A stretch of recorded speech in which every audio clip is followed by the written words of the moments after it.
لیکن وہ اپنی قبر میں ہمیں پتہ ہے سکون سے نہیں. اور اللہ کی پکڑ جب آتی ہے نا اپنی مخلوق کے بارے میں جو انہیں تنگ کرتا ہے، فرمایا ان بطش ربک لشدید، اللہ کی پکڑ بڑی سخت ہے. تو مزاح ہو لیکن کیا سچ، جھوٹ نہ ہو، تکلیف نہ ہو. حضرت جناب رسول اللہ صلی اللہ علیہ وسلم جب مدینہ میں آئے تو صحابہ کہتے ہیں کہ ہم نے ایک بندے کے بعض اوقات ایک دو نام رکھے ہوتے تھے، چار نام رکھے ہوتے تھے، ہمیں نہیں پتہ تھا. ایمان آیا، اسلام آیا، تو اب جس نام سے ہم پکارتے تھے حضور نے بھی اسی نام سے کسی کو پکارا، تو حضور کو تو پتہ نہیں تھا اس کا اصلی نام کیا ہے. تو اللہ کا قرآن نازل ہو گیا.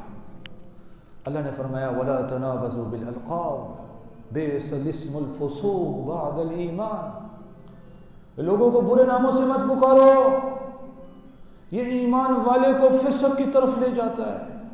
پہلے بندہ مومن ہوتا ہے لیکن یہ نام لینے کی وجہ سے بندہ فاسق بن جاتا ہے. حضرت ابن مسعود رضی اللہ کہتے ہیں جب یہ قرآن کی آیت نازل ہو اس کے بعد ہم نے کسی کو، حتیٰ کہ کہتے ہیں کسی کتے کی طرف بھی اشارہ کر کے اسے یعنی اس کو غلط نام سے نہیں پکارا، کتے کی طرف بھی. انسان تو انسان. ایک مرتبہ حضرت عائشہ کہتی ہیں میں گھر میں ہوں اور حضور سے باتیں کر رہی ہوں، میں نے اشارتاً کہہ دیا حضور صفیہ جو ہے نا، بات نہیں کی، اشارتاً اگلی بات کہہ دی، اشارہ کر کے تھوڑی چھوٹے قد کی. جناب رسول اللہ صلی اللہ علیہ وسلم فرماتے ہیں حضرت عائشہ نے منہ سے کچھ کہا نہیں ہے، صرف اشارہ کیا ہے. حضرت عائشہ کے اس اشارے پر حضور جناب محمد مصطفیٰ صلی اللہ علیہ وسلم نے فرمایا عائشہ تم نے ایسی بات کہہ دی ہے، ایسا عمل کر دیا ہے کہ اگر یہ کسی سمندر کے اندر ڈالا جائے وہ سارے سمندر کو کڑوا کر دے. اتنی بری بات. حضرت ابو ذر رضی اللہ تعالی ایک موقع پر حضرت بلال سے گفتگو کر رہے تھے، کہہ دیا اے حبشن کے بیٹے. کیا حبشن کے بیٹے؟ اور حقیقتاً حبشن کے بیٹے بھی تھے، یعنی حبشی جو ہیں حبشی النسل تھے، لیکن بطور الزام کے، بطور تہمت کے، بطور ان کو آر دلانے کے کہہ دیا اے حبشن کے بیٹے. حضرت بلال کو بات بری لگی، حضور کو پتہ چلی. حضور جناب محمد مصطفیٰ صلی اللہ علیہ وسلم نے ابو ذر کو بلایا، کہا ابو ذر کیا ابھی تک تیرے اندر سے یہ جہالت کے زمانے کی باتیں نکلی نہیں؟ ابھی تک نہیں نکلی. ابو ذر تو ایسے ہو گئے گویا کہ پاؤں تلے زمین سے رکھ گئی. نکل پڑے مدینہ کے باہر اور زمین پر لیٹ گئے. کہا جب تک مجھے بلال میری گردن پر پاؤں رکھ کر معاف نہیں کرے گا میں یہاں سے نہیں اٹھوں گا. حضور کو یہ جملہ، حضور کا ایک فرمان صحابہ جانے دینے والے تھے. صحابہ سوچ رہے حضور نے مجھے کہہ دیا کہ ابھی تک تیرے اندر سے جہالت کی چیزیں نہیں نکلی، ختم، غرور، تکبر، سب کچھ ختم. کب بلال آئے گا میری گردن پہ پاؤں رکھے گا اور مجھے معاف کرے گا تو میں یہاں سے اٹھ کے اندر جاؤں گا، نہیں تو نہیں جاتا. صحابہ نے کہا نہیں بھائی معافی ہو جاتی ہے، آ جاؤ. کہا نہیں بلال معاف کرے گا تو جاؤں گا. حضرت بلال کو لایا گیا، ان کو پاؤں رکھوایا گیا.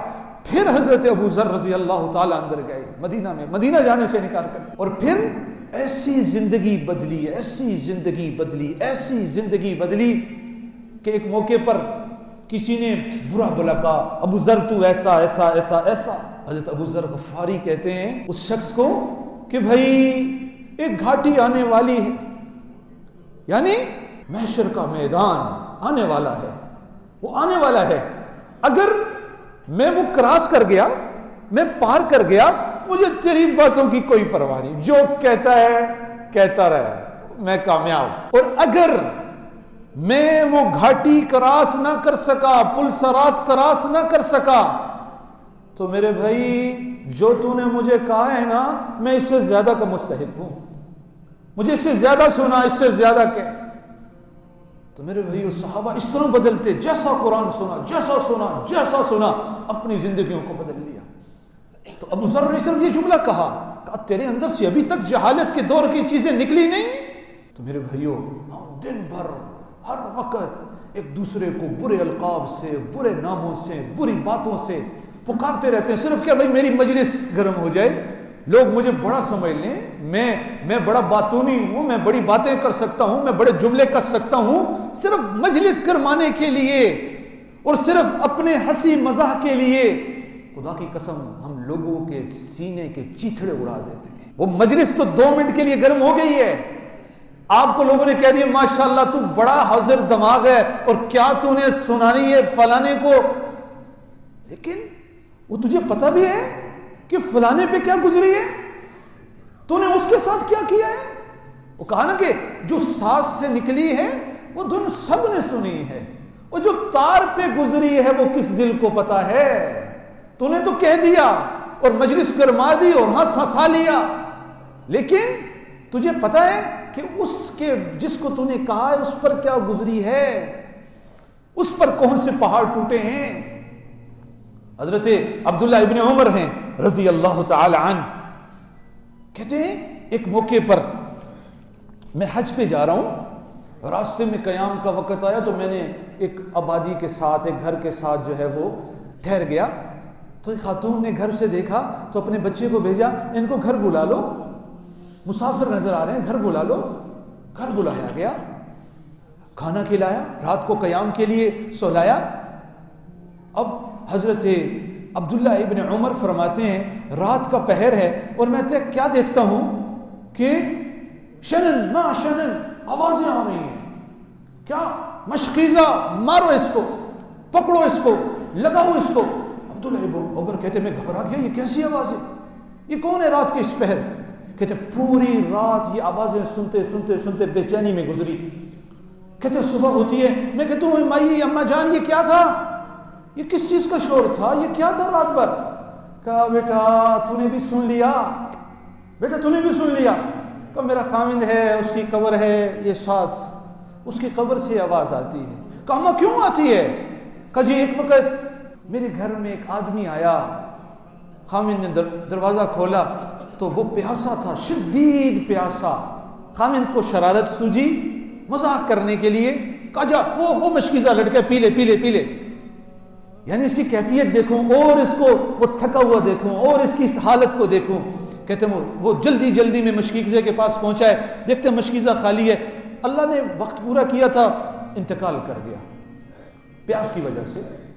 کہتے ہیں پھر میرے خاوند کا انتقال ہوا، جب سے قبر میں دفنایا ہے، جب سے قبر میں دفنایا ہے وہ دن ہے اور آج کا دن ہے، روز اس کی قبر سے آواز آتی ہے شنن ما شنن مشکیزہ، وہ پانی کا مشکیزہ، نہ جانے کیا ہو رہا ہے اندر اس کے ساتھ، نہ جانے اللہ کیا معاملہ کر رہے ہیں، لیکن وہ اپنی قبر میں ہمیں پتہ ہے سکون سے نہیں ہے۔ صرف ایک مرتبہ ایک مزاح کے لیے اس نے اس حالت کو دیکھنے کے لیے کہا تھا، لیکن اس دن سے آج تک یہ قبر میں ہے اور قبر کے عذاب کو سہ رہا ہے۔ تو میرے بھائیوں، میرے دوستوں، میرے عزیزوں، بہار زندگی چند روز ہے، نہ چل یہاں سر اٹھا کے، خدا نے ایسے ہزاروں نقشے مٹا دیے ہیں بنا بنا کر۔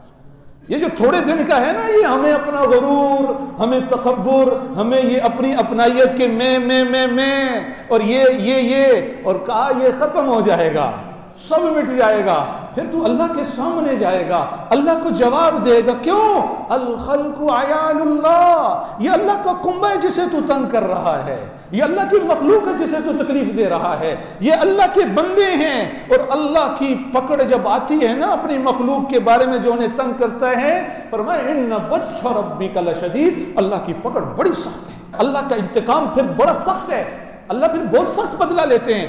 روایت میں آتا ہے ایک آدمی لوگوں سے دنیا میں مذاق کرتا تھا، مذاق اڑاتا تھا، مذاق کرنا نہیں، مذاق اڑاتا تھا، اور قیامت کے دن اسے جنت کا ایک دروازہ بلائے گا، بھائی ادھر سے آ جاؤ، ادھر سے آ جاؤ، ادھر سے آ جاؤ۔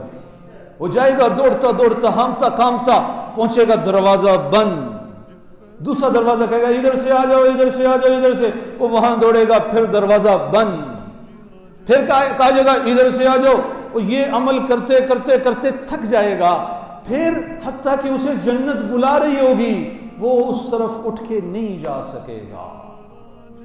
تو میرے بھائیو، یہ مذاق اڑانا، یہ کسی کو تکلیف پہنچانا، یہ اتنا برا اتنا برا اتنا برا، اتنی زیادہ اس کی شناعت۔